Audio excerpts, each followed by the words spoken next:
has officially announced that they will not be launching an XRP ETF, at least not anytime soon. Now, the reason that this is of interest is because this is BlackRock. It's the world's largest asset manager on the entire planet. There is no company that manages more assets than BlackRock.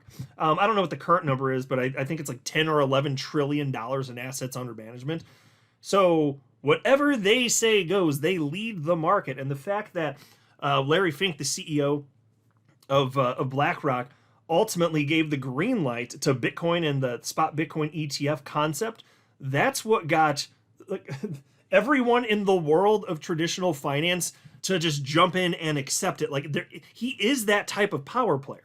So to see that XRP is not getting the green light from Larry Fink and BlackRock right now, disappointing and in a way surprising, because you'd think, wait a minute, obviously there are almost a dozen companies that are seeking to launch an XRP spot ETF. In fact, there is no other altcoin that more firms are filing with the SEC for to get approved for a spot ETF. XRP leads that pack.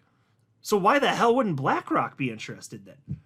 Well, I have perspective from an XRP community member who actually has a decades-long career in finance that'll shed some light on this. So, yeah, I mean, I admit, I'm a little bit surprised by this, but then once I heard some additional perspective, it started to make a little bit more sense. Suffice it to say, I do not believe that BlackRock is going to sit on the sidelines forever. I still firmly believe they're going to launch one, but we don't know when. But before going further, I do want to be clear. I do not have a financial background of any kind. I am not offering financial advice, and you definitely should not buy or sell anything because of anything I say or write. I'm just an enthusiast who enjoys making YouTube videos about crypto-related topics, but just as a hobby and just for fun. All right, so here's where the news broke just this afternoon. This is from The Block. Here's the headline. How Ripple's years-long SEC lawsuit coming to an end affects, or doesn't, the XRP ETF race. The close of Ripple's years-long lawsuit signaled the potential for big firms such as BlackRock to try their hand at proposing a spot XRP exchange-traded fund, but so far, the world's largest asset manager says that it's not in the cards. On Thursday, lawyers for Ripple and the U.S. Securities and Exchange Commission jointly agreed to drop their appeals in court, marking an end to their legal battle. In 2020, the SEC accused Ripple of raising $1.3 billion through the sale of XRP, which it said was an unregistered security. New York Judge Torres then ruled that some of Ripple's sales, called programmatic, did not violate securities laws because of a blind bid process in place for them. She did, however, rule that other direct sales of the token to institutional investors were securities. And to be clear, that's the transactions themselves. She never claimed that XRP itself was a security.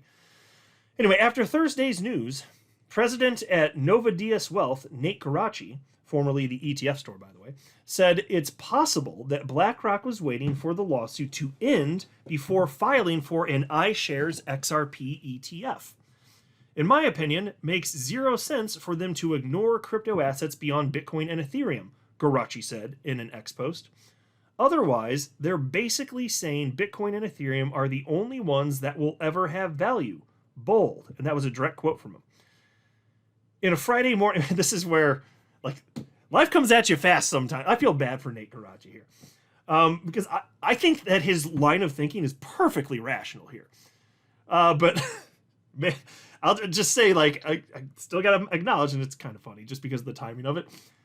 His post about that and his optimism for XRP, the BlackRock push for an XRP ETF, spot ETF, his comment on that aged like a fine milk. I hate to say it. It did. It aged like a fine milk. Doesn't mean it won't happen, though. But here, so anyway, check this out. In a Friday morning Crypto Prime podcast hosted by Garaci, so that's this morning, he said BlackRock could be in a position where the firm lets competitors launch and see how demand shapes up.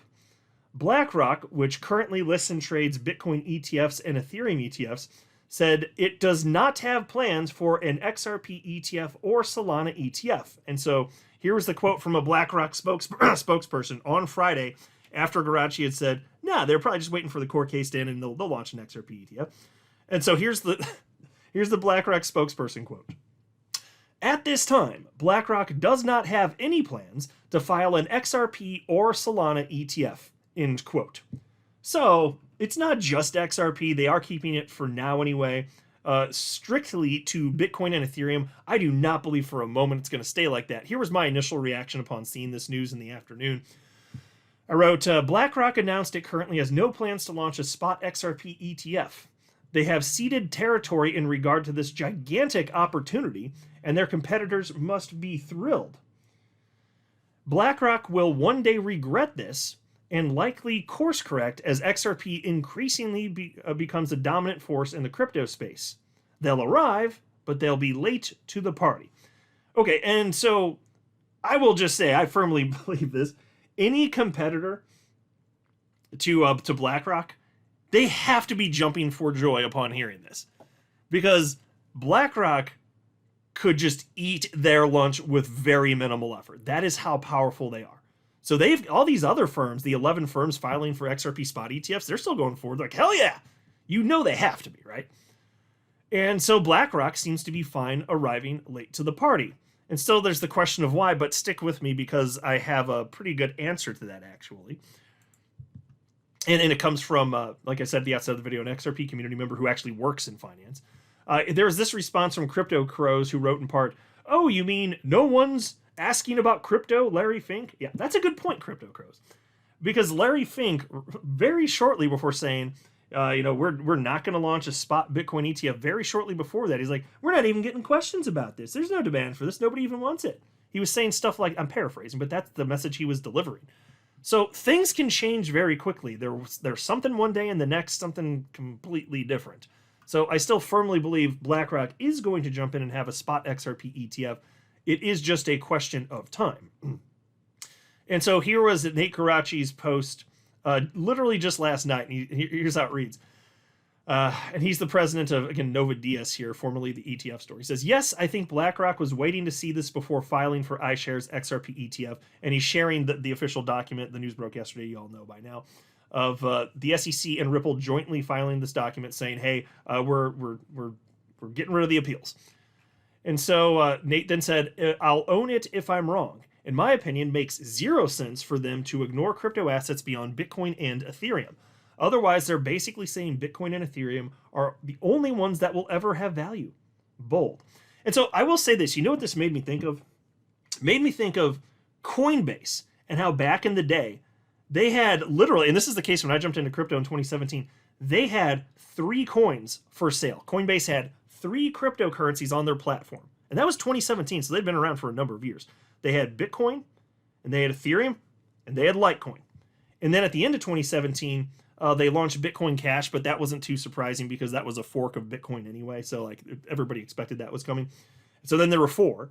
And then for the longest time, they just didn't add anything. And they were super ridiculously selective about what they added. And I think that they were hyper concerned about, what would go wrong if they added a whole bunch of stuff and it didn't go wrong because they're already the entire asset class in 2017 was perceived as questionable.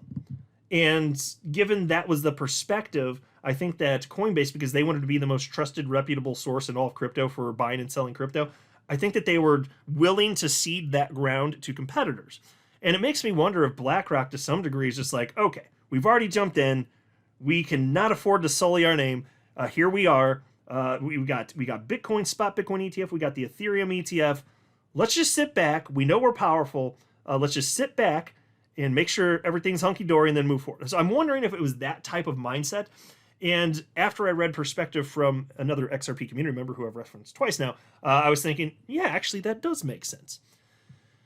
So there was this thread, and Eric Balchunas jumped in, who became famous in crypto, 363,000 followers now. He became famous in crypto for in-depth covering all of the developments and hearsay, and he's got connections and stuff, leading up to the launch of the spot Bitcoin ETF. And so he's a senior ETF analyst for Bloomberg. And so he disagreed with Nate.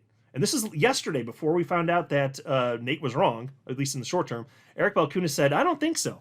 I'd almost be willing to put a steak dinner on it. And Nate asked, reason? And Eric said, I just think they're happy with the two. Law of diminishing returns from here on out. But again, I've nothing to go on but my own spidey sense here. Okay, so that was his speculation. Fine, everybody's entitled to their perspective here. And he's just saying, okay, we got the big one. Bitcoin's where most of the money's going to be at in terms of trading anyway, which is true. Although I think it'd be, let years pass. There will be more and more people interested in XRP. It's just we're fortunate to be purchasing XRP, on exchanges at a time when way less than 1% of humans have ever purchased it. So we're fortunate in that sense. Let time pass though. So, but I get the point he's saying. With each coin you go down the list, there's additional risk. You go further out the risk curve, and the returns are less. That's effectively the argument. Okay. And then he asks, okay, where would you draw the line? Should they do 5 or 6 more coins? So fair enough here. And so I asked XRP community member Frecky, who's been in crypto since 2011 and has a decades-long career in finance, exactly what was probably going on here. Right? I said, what's BlackRock's thinking in letting the competition proceed ahead of them? If they intend to launch later, then why allow the competition to get their hooks into the market at all? And so Frecky said the following. BlackRock has massive influence in the advisor networks. They can capture assets under management fast through the registered investment advisors that they trust through, because they trust BlackRock, that network. So don't need to be first to gain quickly. So here, for most firms, first mover advantage matters supremely, and he's arguing here for BlackRock, not so much the case actually. He thinks they can just come in and eat the lunch of everyone else. And then Frecky says they are one of the only players that can sit on an ETF, monitor competitor flows, then come to market and still win assets under management. And here's an example. Many investment committees only allow ETH-A IBIT on their approved Bitcoin ETH ETF list. As long as the expense ratio is low to compete, the brand is used. Now, if BlackRock had high expense ratios versus others, then committees would question them versus another fund company. BlackRock in the registered investment advisor private client list space is well respected, and advisors prefer this as they are already trafficking in a very volatile high-risk asset class. So they want the best name to tell the story. We have BlackRock, Bitcoin in your portfolio, not Grayscale. Optics matters. Yeah, and so I get the point. And so that's interesting coming from somebody who actually is in the world of traditional finance and has been in crypto since 2011. So I guess it kind of goes back to what I was saying a couple minutes ago, my own perspective and my suspicion that they're taking the Coinbase approach of just being like, okay, hands off here, let the competitors rake in the dough, and them knowing that they can come in and just eat the competitors' lunch at any time they want. I think that's the point.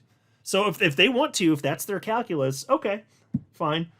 They want to be hyper conservative and just leave that money on the table, at least for now. And then I think what's going to come in, they'll see the competitors doing well, and they're going to want to expand. Same thing happened with Coinbase, ultimately listing every coin under the sun, and that's how it'll be. So there we are. Kind of disappointing news, a little bit surprising initially, but after seeing additional perspective here, I've come to at least understand, like, okay, there's some sort of rationale here. It's not maybe just a bunch of idiot sticks making dumb decisions, although I still think like they'd be perfectly fine and financially better off if they just jumped in, because you're just not getting those profits for X period of time. But I guess they really they'd rather just take the more conservative approach. And that's their right to do. So we'll see what happens, but I still think one day you're going to wake up and there'll just be news that it's BlackRock and they're launching a spot XRP ETF. They'll just be late to the party, and so be it. It's not going to hurt us in the short term. XRP is still going to rocket in price this market cycle, I firmly believe anyway. I'm not a financial advisor. You should not buy or sell anything because of anything I say or write. That would be a very, very, very bad idea. Until next time, to the moon, Lambo.